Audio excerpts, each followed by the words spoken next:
Hey guys, what's good? This is the April 2026 edition of Shane's Chicago Blackhawks podcast. The season is over, guys. Thank God. It started off pretty good. I really thought that they had a chance to stay in the playoff race. They did, really. The last couple months it started slipping away, but at the beginning of the season it really showed promise. They ended the season 29, 39, and 14. That's, if you don't understand, 29 wins, 39 losses, 14 overtime losses, which you do get a point for those overtime losses, which is important. But, of course, 2 points is much better, which you're getting as you win a hockey game. This is just for the people that might not understand that are viewing this, the way that hockey rolls. So you actually do get rewarded if you lose in overtime. You do get that 1 point. They finished with 72 points total, I believe, which is still the second lowest in the NHL. Pretty crazy. I mean, so to say that they improved, which they did, from the last previous couple seasons, it's just still the second worst record, and they're on pace to get a really good pick again, which isn't a bad thing.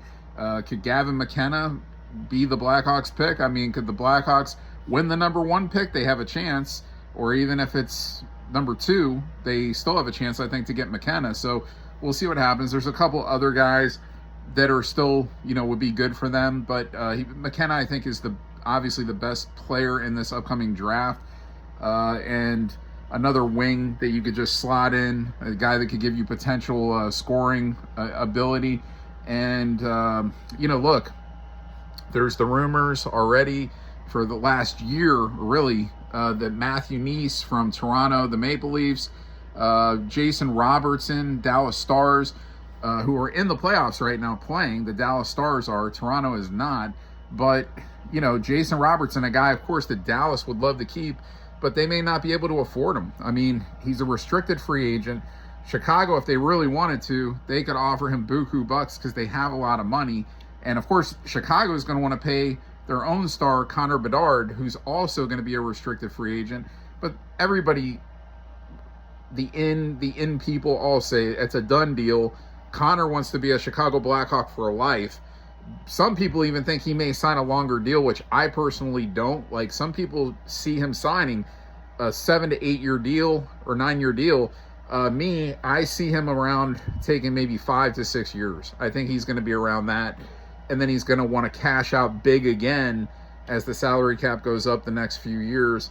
But we'll see what happens. I mean, if they offer him enough money per year, he may take longer years. If they come and say, here, we're going to give you 14 a year or 13 a year, 14, 15, if you're getting into those big bucks, then he may just take it now, a long deal. But I think Chicago, I don't know. They're going to definitely be happy with a 5-year deal. I know that. They may be willing to go and give him the longer contract. It's just, will he take it?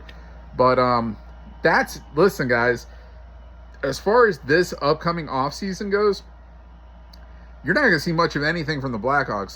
Those names I just mentioned, you're going to see Connor Bedard re-sign, and you're going to see possibly a trade with Toronto involving Matthew Neese, maybe, because the Blackhawks do have draft capital. They have so many prospects and young players on this current team that it's what are they going to do with some of these picks? They're not that.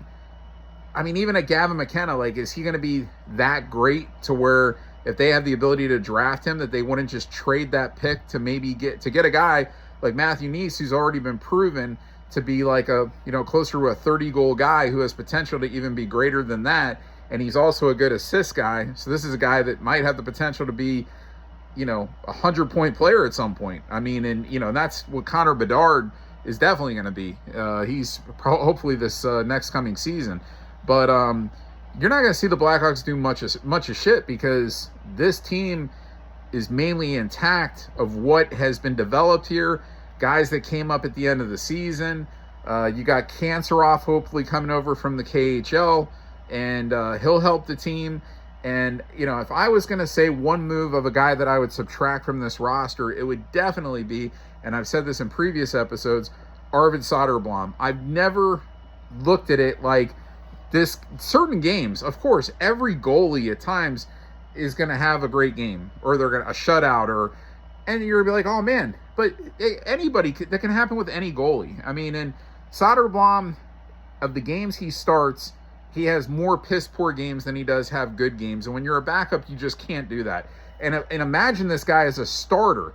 That would be scary, because then he'd be out there even more. He'd have more potential of getting killed, like he does a lot of the games that he's in there. And really, guys, look, it showed on Spencer Knight this year. I mean, Spencer Knight is a good goalie, and he was really good like pretty much the whole entire season until that last month, and he got killed several times. Luckily, they finished the season with a win, and he only gave up 2 goals in that last game. But regardless, he had a rough last month, and I kind of attribute it to, I think he just kind of wore down, because with the Panthers, he wasn't used to it because he wasn't a starter with the Panthers. He was behind Bobrovsky, so he wasn't playing that as much. He was playing as a backup. So he wasn't getting that many games started per year. So he wasn't used to being out there. I forgot how many games he actually started in goal this year. Definitely over 50. So he's one of the higher, if you're looking at statistics, he's one of the higher starting goalies, starting games that has started games in the NHL this past season. And I think he might have just mentally fatigued. Like, I don't think it's like, I think he's in great shape. Like, I don't think it's anything to do with that. I think it's mental fatigue. I think there's a point where if you're not used to it, and you're falling out of the playoff race. I mean, not like you're not trying to go out there and win a game, but still, like, you're not that motivation of like, oh man, we could make the playoffs. It gives you that extra jolt. And like, to see that wasn't happening for the Blackhawks, like that last month, it was going to be really hard for them to even have a shot at getting in. They would have had to pretty much win like every game and had to have other teams lose, and it was impossible, So again, they had their chance at the beginning of the season, and they started off pretty well, and then it just kind of went down, and Bedard missed some games again, and Frankie Nazar missed some games. He actually missed a chunk of games, and he played well after he came back, as he started off slow at the beginning of the season, and he did do well as he came back from injury. So, guys, this team's got a lot of promise, man, and a lot of guys that just don't have many NHL games behind their belt. And I just think that, you got the players saying, we got to make that playoff push next year. That's starting with Bedard. The Blackhawks gave a contract extension to general manager Kyle Davidson. That's the other thing I have to say, a multi-year deal. And I think at first, some of the moves that Kyle Davidson made, I was a little baffled with, like ridding DeBrincat, Brandon Hagel, and still, like, it would have been nice to have Hagel on this team or DeBrincat, but then it's like, well, if we had those guys, then we're probably good enough to never have gotten Bedard. And then are we going to win with DeBrincat and Hagel and then others, or are we going to, win with Bedard, who's, got the chance of being an elite player, meaning a guy that can do it both ways on offense. He could set the other players up. He can, score the goal, score the puck himself.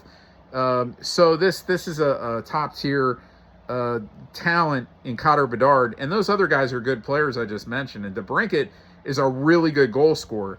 The thing is, DeBrincat is not like 100-point type player, and Connor Bedard is. Okay, so, and Hagel is not a 100-point player either, but these are good players, guys that are, Hagel I think might have even had 70-point seasons. I haven't paid attention to everything he's done since he's been in Tampa, but I liked him in Chicago. I was like, man, this guy's good. Like, why are we trading him? And if you look at the haul we got at the time, it was like, well, if we land these picks, and I think we got Radish for him, Taylor Radish, and guys, Radish had like a good first year with the Blackhawks, I remember, and then he just kind of like phased out.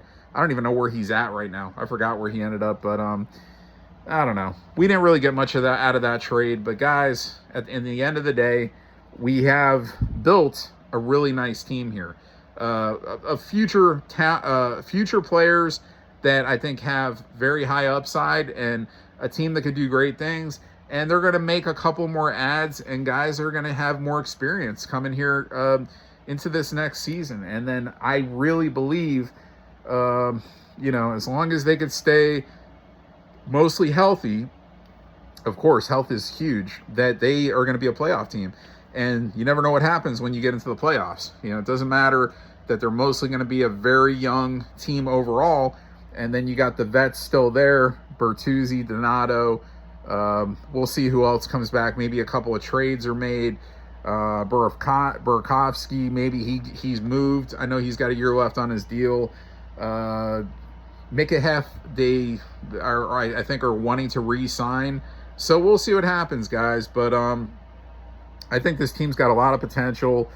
And again, getting Kanserov over from Russia, and he looks like he's going to be a pretty solid goal scorer.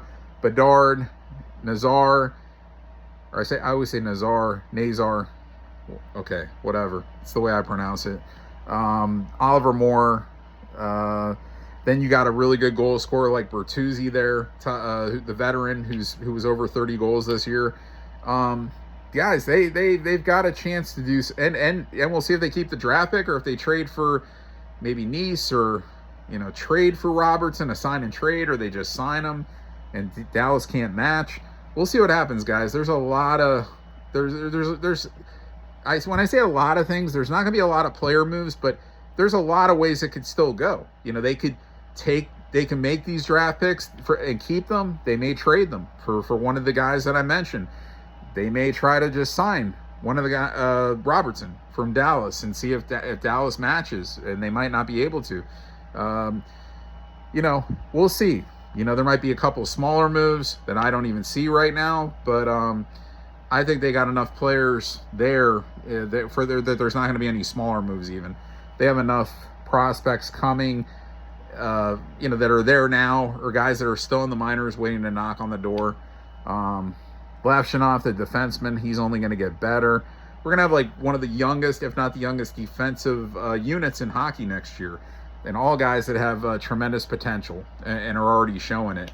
So, guys, we'll see what happens. I'm going to be back in May with another episode. I'm not going to talk hockey playoffs right now. It just started. I'm not even getting into that. I'm not going to go series by series. I'm just talking Blackhawks on this podcast. That's what this is.